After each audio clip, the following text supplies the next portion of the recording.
Hello friends, welcome to my YouTube channel learning academy 2.0। आज हम इकाई 1 मतलब लेसन 1 नागरिक शास्त्र में कुछ महत्वपूर्ण प्रश्न हैं जो आज के वीडियो में हम लोग डिस्कशन करेंगे। तो चलिए वीडियो स्टार्ट करते हैं। और अभी तक आप लोग हमारा यूट्यूब चैनल सब्सक्राइब नहीं किए तो ज़रूर कर लें ताकि न्यू वीडियो का नोटिफिकेशन आप तक जल्दी पहुंच पाए। और आप लोग हमसे पर्सनली जुड़ना चाहते हैं तो हमारा इंस्टाग्राम आईडी ज़रूर फॉलो करें। हमारा इंस्टाग्राम आईडी है लर्निंग अकाडमी 2.0। चलिए वीडियो स्टार्ट करते हैं। तो हमारा पहला क्वेश्चन है कि लैंगिक विभेद से क्या अभिप्राय है। तो चलिए इसका उत्तर हम समझते हैं। लिंग के आधार पर समाज में महिलाओं व पुरुषों में जो असमानता पाई जाती है उसे लैंगिक असमानता कहते हैं। जैसे लैंगिक विभेद कहते हैं। और यह असमानता सामाजिक, आर्थिक, राजनीतिक व अन्य क्षेत्रों में पाई जाती है। मतलब जो लैंगिक विभेद है वो लिंग के आधार पर पाया जाता है। महिला और पुरुष में जो असमानता पाई जाती है और यह असमानता सामाजिक रूप, आर्थिक और राजनीतिक व अन्य क्षेत्रों के रूप में पाई जाती है। ठीक है, चलिए हम दूसरा क्वेश्चन देखते हैं। दूसरा क्वेश्चन है धर्मनिरपेक्ष राज्य से क्या समझते हैं। चलिए इसका उत्तर समझते हैं। धर्मनिरपेक्ष राज्य से क्या समझते हैं। चलिए इसका उत्तर समझते हैं। वैसे राज्य जिसमें किसी भी धर्म विशेष को प्राथमिकता ना देकर सभी धर्मों को समान आदर प्राप्त हो उसे धर्मनिरपेक्ष राज्य। मतलब कि जैसे भारत जो है वो धर्मनिरपेक्ष राज्य है। यहाँ पे धर्म को विशेष प्राथमिकता नहीं दिया जाता है। सभी धर्म के लोग भारत में रहते हैं। उसे ही जो सभी धर्म एक साथ रहते हैं जो उसे धर्मनिरपेक्ष राज्य कहते हैं। जैसे कि भारत है, भारत में सभी धर्म के लोग रहते हैं और मिलजुल कर रहते हैं। चलिए हम तीसरा क्वेश्चन देखते हैं। सांप्रदायिकता की परिभाषा दें। चलिए इसका परिभाषा समझते हैं। सांप्रदायिकता की परिभाषा दें। जब हम यह कहते हैं कि धर्म ही समुदाय का निर्माण करती है तो सांप्रदायिकता राजनीति का जन्म होता है। मतलब धर्म ही समुदाय का निर्माण करते हैं। मतलब जो धर्म के हैं वो अलग अलग अपने समुदाय ही करते हैं तो इससे समुदाय का निर्माण होता है। तो यह सांप्रदायिकता राजनीति का जन्म होता है इससे। और इस अवधारणा पर आधारित सोची सांप्रदायिकता है।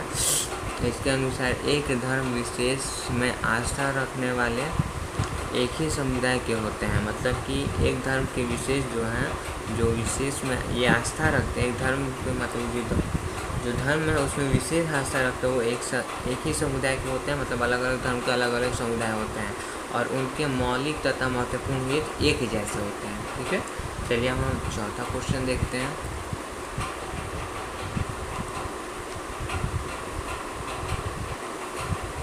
और चलिए चौथा क्वेश्चन है सामाजिक विभाजन से आप क्या समझते हैं। तो चलिए इसका उत्तर समझते हैं। प्रत्येक समाज में लोगों के जन्म, भाषा, जाति, धर्म के आधार पर विभेद होना स्वाभाविक है। मतलब लोग जन्म कहीं और लेते हैं तो उनका भाषा कुछ और रहता है, जाति कुछ और रहता है और धर्म भी कुछ और रहता है। इसके आधार पर इसके कारण बहुत विभेद होना ये स्वाभाविक बात है। और इन आधारों पर लोग अलग अलग समुदाय के सम्बद्ध हो जाते हैं तो उसे सामाजिक विभाजन कहा जाता है। भारत में जाति के आधार पर स्वर्ण, दलित, पिछड़ी जातियों के समुदाय में सामाजिक विभाजन के उदाहरण हैं। ठीक है,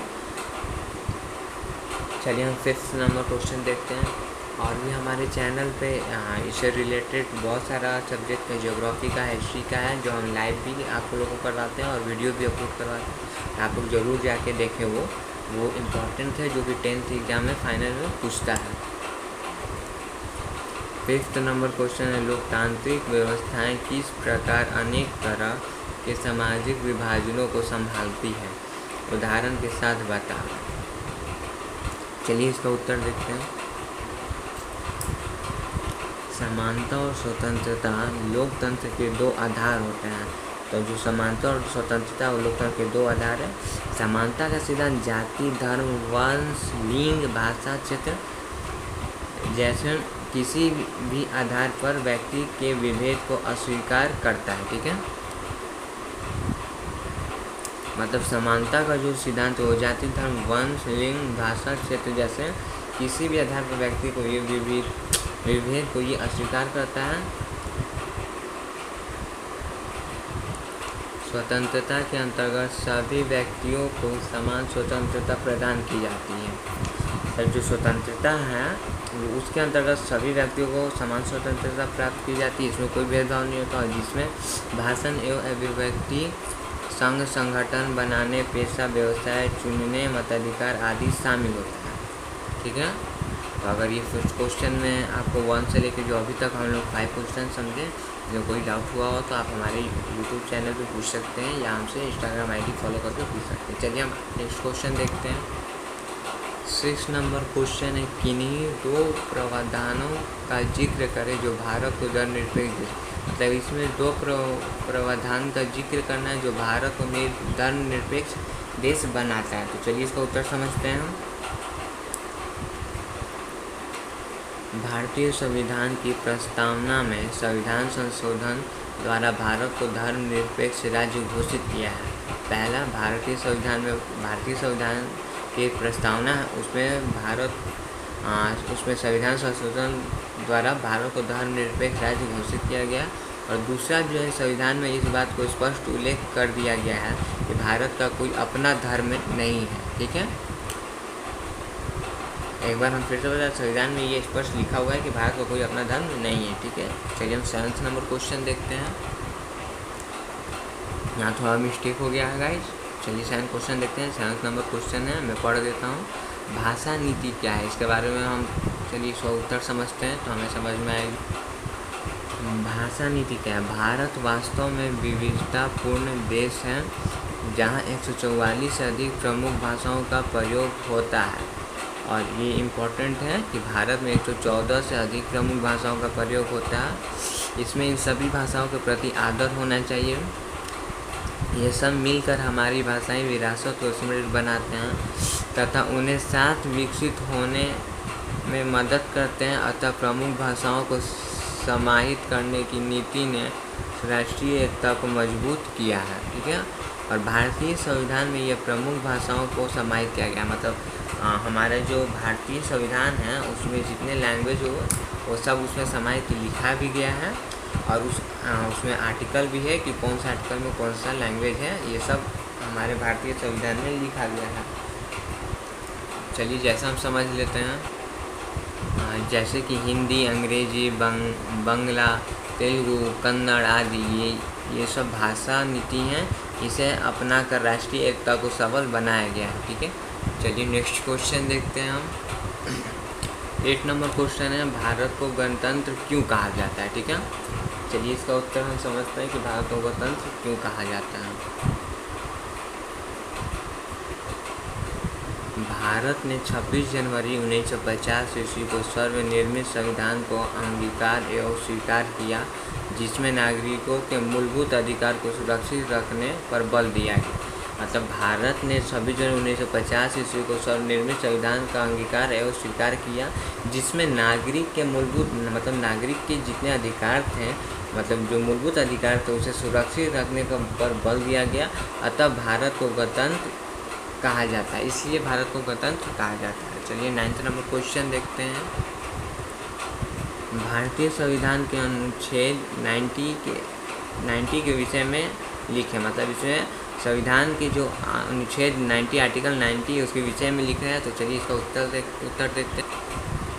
हमारे संविधान के अनुच्छेद 19 में देश के सभी नागरिकों को स्वतंत्रता का मूल अधिकार दिया गया। मतलब हमारे जो अनुच्छेद 90 है संविधान में उसका जो विषय है वो देश के सभी नागरिक, मतलब देश में जितने नागरिक हैं, जितने भी धर्म के लोग हैं, मतलब धर्म का लोग नहीं, मतलब ये समझ कि हमारे भारत देश में जितने नागरिक हैं वो उनको स्वतंत्रता का मूल अधिकार उन्हें दिया गया है। अनुच्छेद 90 मतलब इंग्लिश में हम आर्टिकल 90 बोलते हैं। चलिए 10 नंबर क्वेश्चन देखते हैं।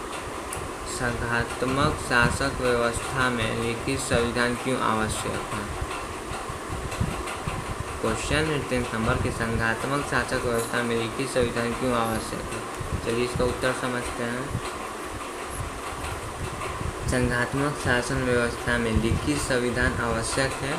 तो संघात्मक शासन व्यवस्था है, इसमें लिखित संविधान बहुत जरूरी होता है, क्योंकि इस शासन व्यवस्था में प्रांतों व केंद्र सरकार के मध्य शक्तियों का बंटवारा किया जाता है। ठीक है, मतलब इस शासन व्यवस्था में प्रांतों और केंद्र सरकार के मध्य जितनी शक्तियाँ उसमें बंटवारा किया जाता है।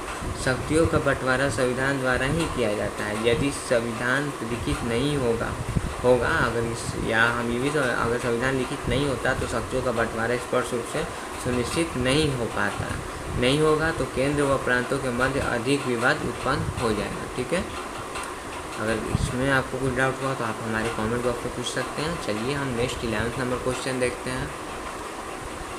रंग भेद क्या है? हमारे भारत में ये बहुत ज़्यादा रहता है चर्चा में। चलिए इसका उत्तर हम देखते हैं। रंग भेद का तात्पर्य चमड़ी मतलब स्किन के रंग के आधार पर लोगों से भेदभाव किया जाता है, काले गोरे में। इसका उदाहरण यहाँ समझ सकते हैं कि दक्षिण अफ्रीका में गोरे लोगों की सरकार ने बहुसंख्यक काले लोगों के प्रति विभिन्न प्रकार के भेदभाव की नीति अपनाई थी। इसे रंग भेद नीति के नाम से जानते हैं। मतलब रंग भेद का हम ये एग्जाम्पल शॉर्ट में समझ सकते हैं कि काले गोरे में जो भेद होता है इससे रंग भेद हम कह सकते हैं। चलिए हम नेक्स्ट 11th नंबर क्वेश्चन देखते हैं, मतलब 12th नंबर क्वेश्चन देखते हैं। 12th नंबर क्वेश्चन है नारी सशक्तिकरण से आपका क्या अभिप्राय है? ठीक है, इसमें जो 12th नंबर क्वेश्चन है नारी शक्ति के बारे में बताना है, इससे क्या अभिप्राय है। तो चलिए इसका उत्तर हम लोग समझते हैं। नारी सशक्तिकरण का तात्पर्य यह है कि महिलाओं को उनके प्रभावित करने वाले आर्थिक, सामाजिक, राजनीतिक व पारिवारिक मामलों में नीति निर्माण की प्रक्रिया में भागीदारी प्रदान की जाए। तो नारी सशक्तिकरण का तात्पर्य यह है कि महिलाओं को आर्थिक रूप से समाज में, राजनीतिक में व पारिवारिक मामलों में भी इसे नीति निर्माण की प्रक्रिया मतलब उनमें वो भागीदारी प्रदान करे अपना महिला को। और वर्तमान युग में नारी की सशक्तिकरण की धारणा को राष्ट्रीय और अंतर्राष्ट्रीय स्तर पर समर्थन प्राप्त हो रहा है। मतलब वर्तमान में जो है वो महिलाओं को सशक्तिकरण की धारणा में राष्ट्रीय और अंतर्राष्ट्रीय मतलब नेशनल दोनों स्तर पर समर्थन प्राप्त हो रहा है। इंडियन गवर्नमेंट मतलब भारत सरकार ने वर्ष 2002 में नारी सशक्तिकरण की नई नीति की घोषणा की थी। ये पूछ सकता है एग्जाम में गाइस 10th मैट्रिक में कि भारत सरकार ने नारी सशक्तिकरण की नई नीति की घोषणा कब की थी? तो 2002 में की थी। ठीक है, और पंचायतों में भी, नगरपालिकाओं में भी महिलाओं को आरक्षण नारी सशक्तिकरण का उदाहरण है। आजकल तो नारी को आरक्षण भी मिल रहा है ताकि वो आगे बढ़े। तो नारी सशक्तिकरण में का जो उत्तर था क्या अभिप्राय हमने वो बता दिया। तो मोस्ट इम्पॉर्टेंट 12th जो क्वेश्चन था जो 10th बिहार बोर्ड एग्जाम में पूछता है हमने वो बता दिया। आज के वीडियो में इतना ही। नेक्स्ट वीडियो में हम नेक्स्ट अलग सब्जेक्ट के बारे में क्वेश्चन आंसर का डिस्कशन करेंगे। आज के वीडियो में बस हम इतना ही रहने देते हैं। तो वीडियो अच्छा लगा तो वीडियो को लाइक करें, वीडियो को शेयर करें और चैनल को सब्सक्राइब करना बिल्कुल ना भूलें। Thank you.